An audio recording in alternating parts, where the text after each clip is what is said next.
قدم بدی وطن ګام په ګام د ښکلا ستوري د امن پرنجو بد کړم دواړې سترګې تورې.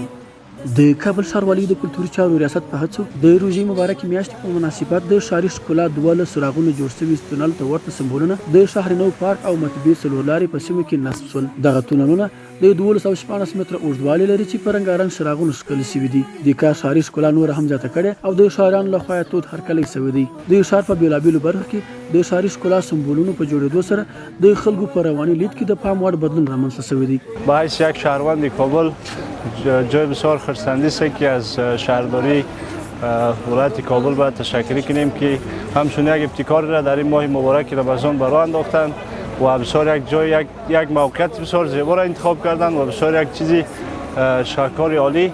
خودتان هم مشاهده میکنید که جوان‌ها از هر گوشه کابل میآیند به خاطر قدم زدن در این فضای بسیار خوب و بهاری و از جا عکس میگیرند، چند دقیقه با هم دیگر میشینند صحبت میکنند که در واقع این کارا و ابتکارات امی همدلی و صمیمیت و چیزا را بیشتر میکنه. ماشاءالله ډېر د خوشحالي ماحول د خلک وینو بیخي پرسکونه ماحول ده.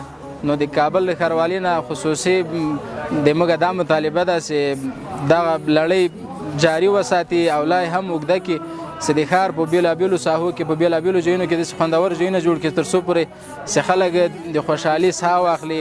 بعد از روی کار آمدن امارت اسلامی دوباره در کشور ما شاهد تغییرات گسترده در سطح شهر کابل خصوصا بودیم که بعد از روی کار آمدن امارت اسلامی روی جاده‌های کشور زیاد کار کرد و زیبایی شهر یک زیبایی خاصی آورد.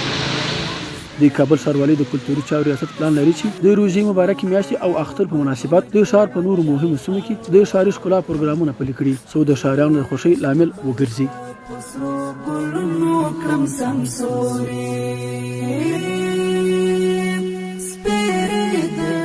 بستا په سرو ګلونو کړم سمسوري.